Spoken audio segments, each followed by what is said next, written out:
As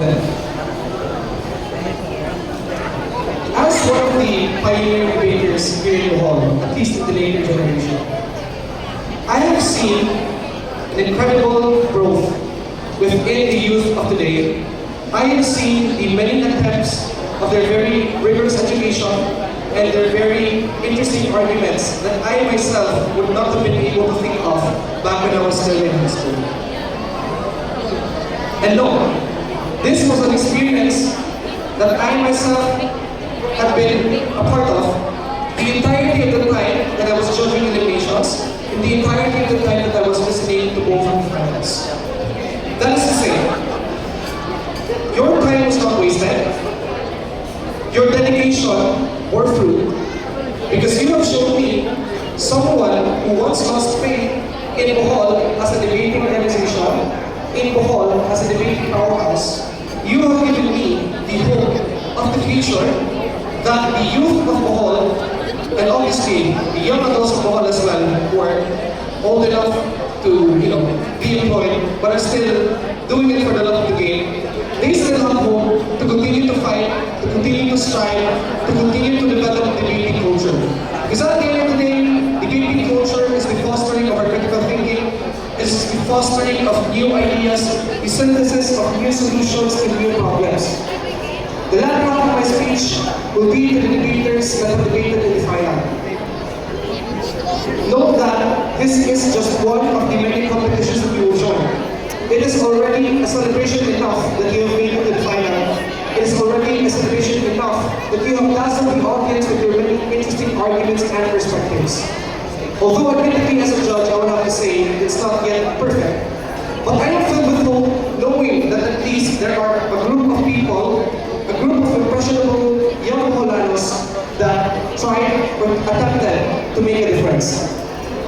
Either way, if you win or lose, it's still a win overall. And of course, to the audience, this is the very last part. I will not reach beyond 3 minutes anything.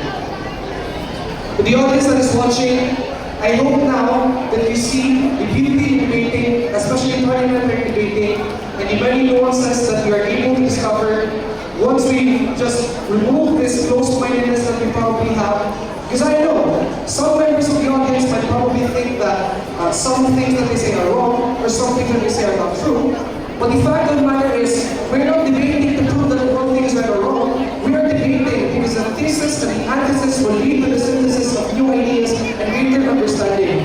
Case in point, this is a learning experience, not just for the debaters, not just for the organizers in organizing the debate competition. Because admittedly, it's a very difficult thing to do, and I'd like to give my round of applause to them as well. But also, to the people that are watching, the debate is not just about who's smart. It's not just a mere intellectual exercise, but this is an exercise of your right to be able to speak, an exercise of your right to express, and it is the means by which we're able to combat the systems that currently exist to oppress us in our world today. Thank you very much for listening to my hopefully 3-minute speech or below, and I now pass on the mic to the other judges.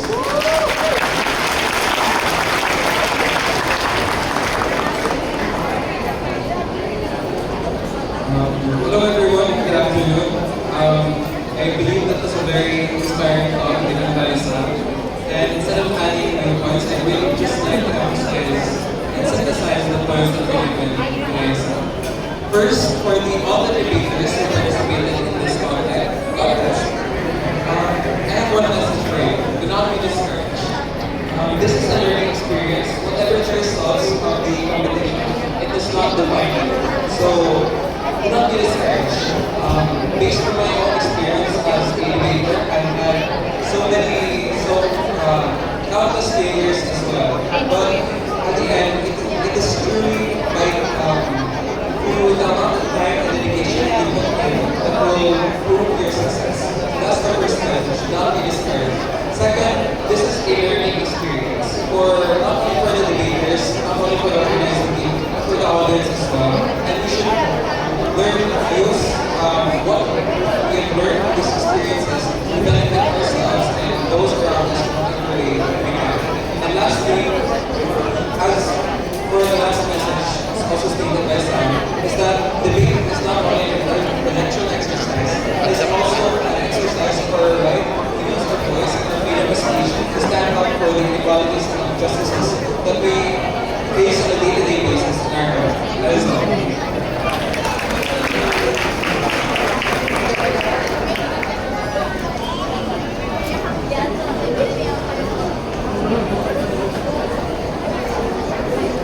Good afternoon.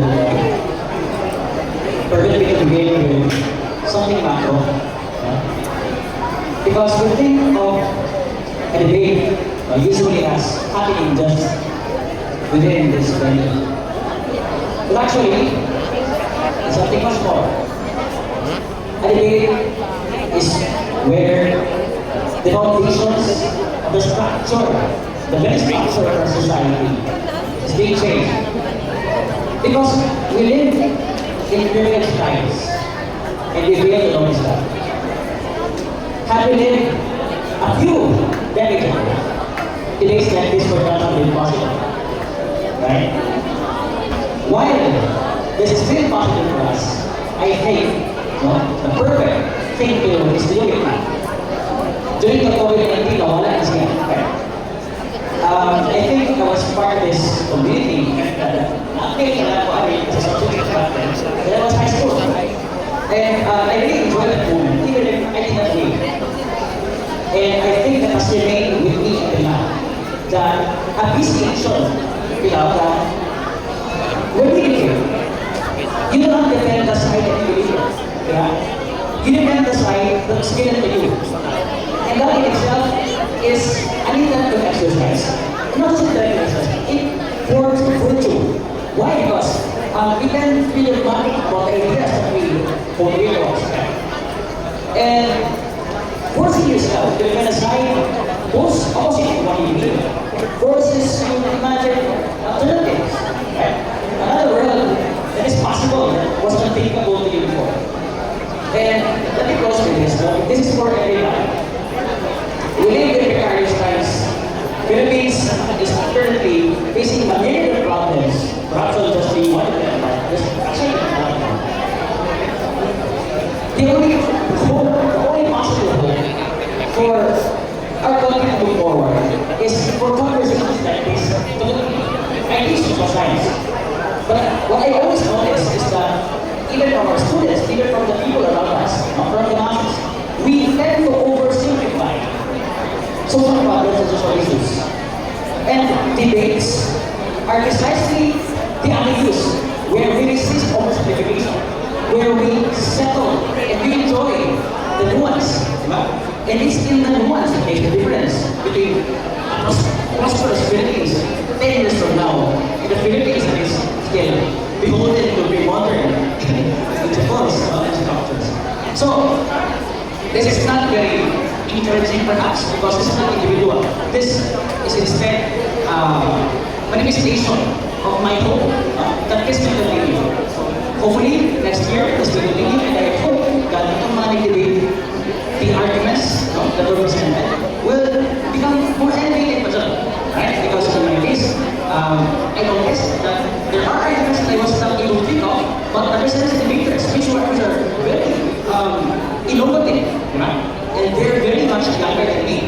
I have been teaching social science, but originally, I have ideas, right? So I appreciate that, and thank you so much.